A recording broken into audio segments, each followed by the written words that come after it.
Hello दोस्तों, नमस्कार। मैं रंजीत आपके सामने फिर एक नई वीडियो के साथ। दोस्तों, इस वीडियो में मैं बताने वाला हूं कि जितने भी मेरे भाइयों का रिजल्ट बीपीएससी के माध्यम से आ रहा है, यानी जो नए शिक्षक बनने वाले हैं, जिनका भी रिजल्ट आया है, उनके लिए बहुत बहुत बधाई हो।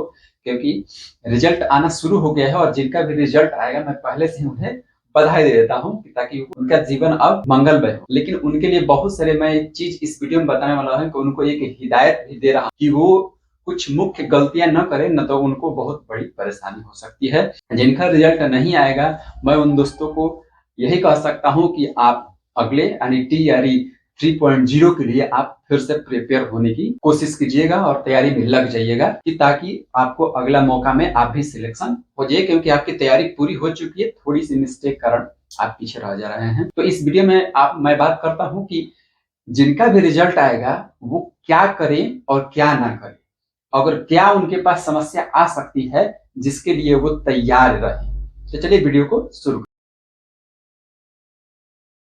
पहली बात, जिनका भी रिजल्ट आ चुका है, इससे पहले मैंने वीडियो डाला हुआ है कि वो डॉक्यूमेंट में क्या क्या तैयारियां करें। उस वीडियो का आप देख लीजिए। मैं देखिए यहाँ पर ये वीडियो डाला हुआ है, इस वीडियो का आप देख लीजिए। आपको डॉक्यूमेंट में क्या क्या चाहिए मैंने पहले ही बता चुका पहले इसमें। दूसरी बात होता है कि बहुत सारे मेरे दोस्तों का कभी कभी क्या होता है कि वो कंफर्म होते हैं कि मैंने डॉक्यूमेंट सही अपलोड किया है। पहला गलती मैं बता रहा हूँ, उन्हें लगता है कि मैंने डॉक्यूमेंट अपलोड सही किया था। पिछले बार में यही हुआ था कि बहुत सारे लोगों को लगता था कि मैंने अपलोड डॉक्यूमेंट सही किया था, लेकिन जब वहां पर उनका वेरिफिकेशन हो रहा था तो डॉक्यूमेंट में उनका एरर मिल रहा था, यानी किसी और का डॉक्यूमेंट हो गया था। मैट्रिक के जगह पर बीए का हो गया था, बीए के जगह पर एमए का हो गया था। ये सारी गलतियां हुई थी।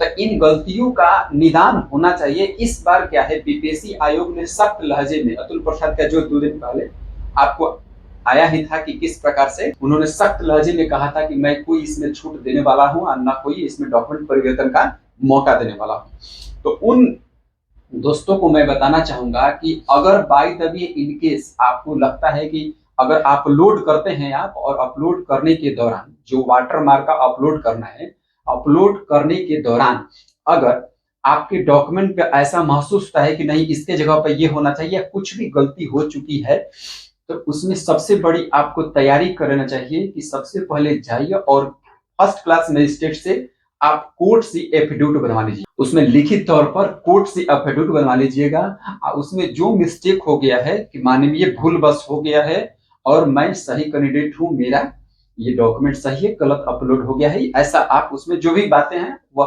वकील अपना लिख देगा। और फर्स्ट क्लास मजिस्ट्रेट में आप जो उस डॉक्यूमेंट को बनवा लीजिएगा और तब वेरिफिकेशन में आप पहुंचिएगा। इस बात को बिल्कुल गांठ बांध लीजिए कि मजिस्ट्रेट से आप जरूर बनवाइएगा, फर्स्ट क्लास मजिस्ट्रेट से अपना सब। नहीं तो अगर आप वहां पर अगर डॉक्यूमेंट में इधर उधर होता है तो आपका डॉक्यूमेंट वेरिफिकेशन रोक देगा, आपको वापस लौटा देगा, क्योंकि उसमें वो नहीं सुनेगा कुछ भी बात हो। ठीक है, क्योंकि बीपीएससी आयोग ने ये निश्चित कर दिया है कि मैं उसमें वाटर मार्का ही लूंगा और प्लस जो गलतियां होगा वो मैं उसमें सुधारने का मौका। ये फर्स्ट बात हो गई। दूसरी बात ये है दोस्तों कि अगर बाय द वे मान लीजिए आप ले गए वहां पर डॉक्यूमेंट, अगर आपको पता चला, वहां पर पता चला कि नहीं मेरे डॉक्यूमेंट पे ये खामियां हैं और चाहे ये डॉक्यूमेंट डालना चाहिए था, ये डॉक्यूमेंट हो चुका है, तो आपको वहीं पर जो जिला शिक्षा पदाधिकारी या जो नोडल वहां पर नियुक्त किए गए पदाधिकारी, उनसे रिक्वेस्ट करना होगा। लिखित तौर पर एक एप्लीकेशन लिख दीजिएगा और लिखित तौर पर रिक्वेस्ट करना होगा कि मुझसे ये मानवीय भूल हो गया है, मैं सही कैंडिडेट हूँ, ये जितने भी बातें हो रही है सब सही कैंडिडेट के लिए हो रही है, तो मानवीय बल्स हो गया। तो वो शिक्षा पदाधिकारी या नोडल पदाधिकारी को वहां पर अधिकार है कि बीपीएससी आयोग के पोर्टल पर खुलवा सकता है आपके लिए और वहां पर आपका डॉक्यूमेंट अपलोड कराकर वाटर मार्क निकलवा सकता है, फिर आपका वेरिफिकेशन करा सकते हैं, वे उसको अधिकार है। इसलिए थोड़ा सा भी अगर आपको गलती इस महसूस हो तो इस काम के लिए पहले से आप प्रिपेयर रहिएगा, क्योंकि बहुत सारे लड़के कंफर्म हो जाते हैं कि नहीं मेरा सब कुछ सही है, लेकिन फिर भी कुछ ना कुछ मानवीय भूल हो जाती है। तो इस बात का आप पहले से प्रिपेयर हो गया।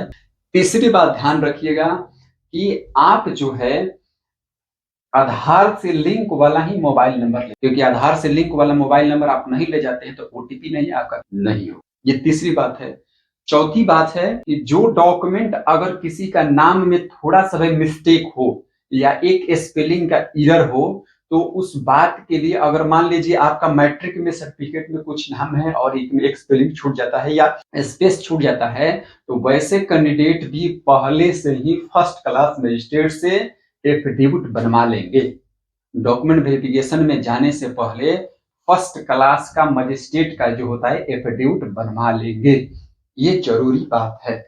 अब तभी आप वहां पर लेकर जाए ताकि वेरिफिकेशन में आपको कोई परेशानी न होना पड़े। ठीक है दोस्तों, ये चौथी बात होगी। पांचवी बात मैं बताना वाला हूं आपको। पांचवी बात और ये मुख्य बात है, बहुत सारे लोग जो होते हैं वो एग्जाम, मेरे कैंडिडेट जो है वो जाहिर सी बात है कि 11-12 का भी एग्जाम दिए हैं, 6 to 8 का एग्जाम दिए हैं और 9-10 का भी एग्जाम दिए हैं। वैसे दोस्तों को मैं कहूंगा कि आप डॉक्यूमेंट वेरिफिकेशन का डेट जो है, भले ही आपको मान लीजिए आपका डॉक्यूमेंट वेरिफिकेशन 26 तारीख को हुआ है और 27 तारीख को अगर 11-12 का है, अगर बाय द वे रिजल्ट में आपका वेट करता है, वेट मतलब देरी लगता है, तो ऐसा नहीं हबड़ा कर आप जाकर 6 to 8 में आप वेरिफिकेशन करा लीजिएगा। अगर आपको चाहिए कि 11-12 का जब रिजल्ट आ जाए वहां तक आपको वेट करना चाहिए, क्योंकि प्राथमिकता तो आपको 11-12 देना है। अब आपके ऊपर डिपेंड करता है कि मान लिया 6 to 8 आपको होम डिस्ट्रिक्ट मिल गया,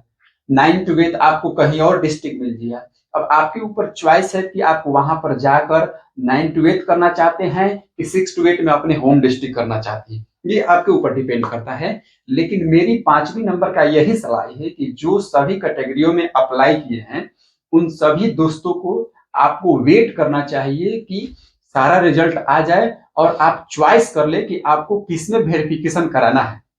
अगर एक बार आप वेरिफिकेशन जिस सब्जेक्ट में करा लेते हैं, जिस क्लास वाला में करा लेते हैं, तो फिर दोबारा वेरिफिकेशन आपका नहीं होगा। तो क्या कीजिएगा कि आप सबसे पहले रिजल्ट का टोटल का वेट कर लीजिएगा, अर्थात अपने विषय का अगर 2-3 आपने अप्लाई किए हैं तो उसके बाद वेट करने के बाद आप जो चॉइस लगे सबसे पहले उसकी प्राथमिकता दीजिएगा, उसके बाद वेरिफिकेशन उसमें कराइएगा। ऐसा नहीं है कि मेरा 24 का अरे 26 का मान लीजिए आपका वेरिफिकेशन है और आपसे मिस हो गया तो 27 का नहीं होगा, निश्चित है होगा। वो 30 तक है तो 30 से आगे भी होगा। तो हड़बड़ा कर वेरिफिकेशन नहीं कराना है।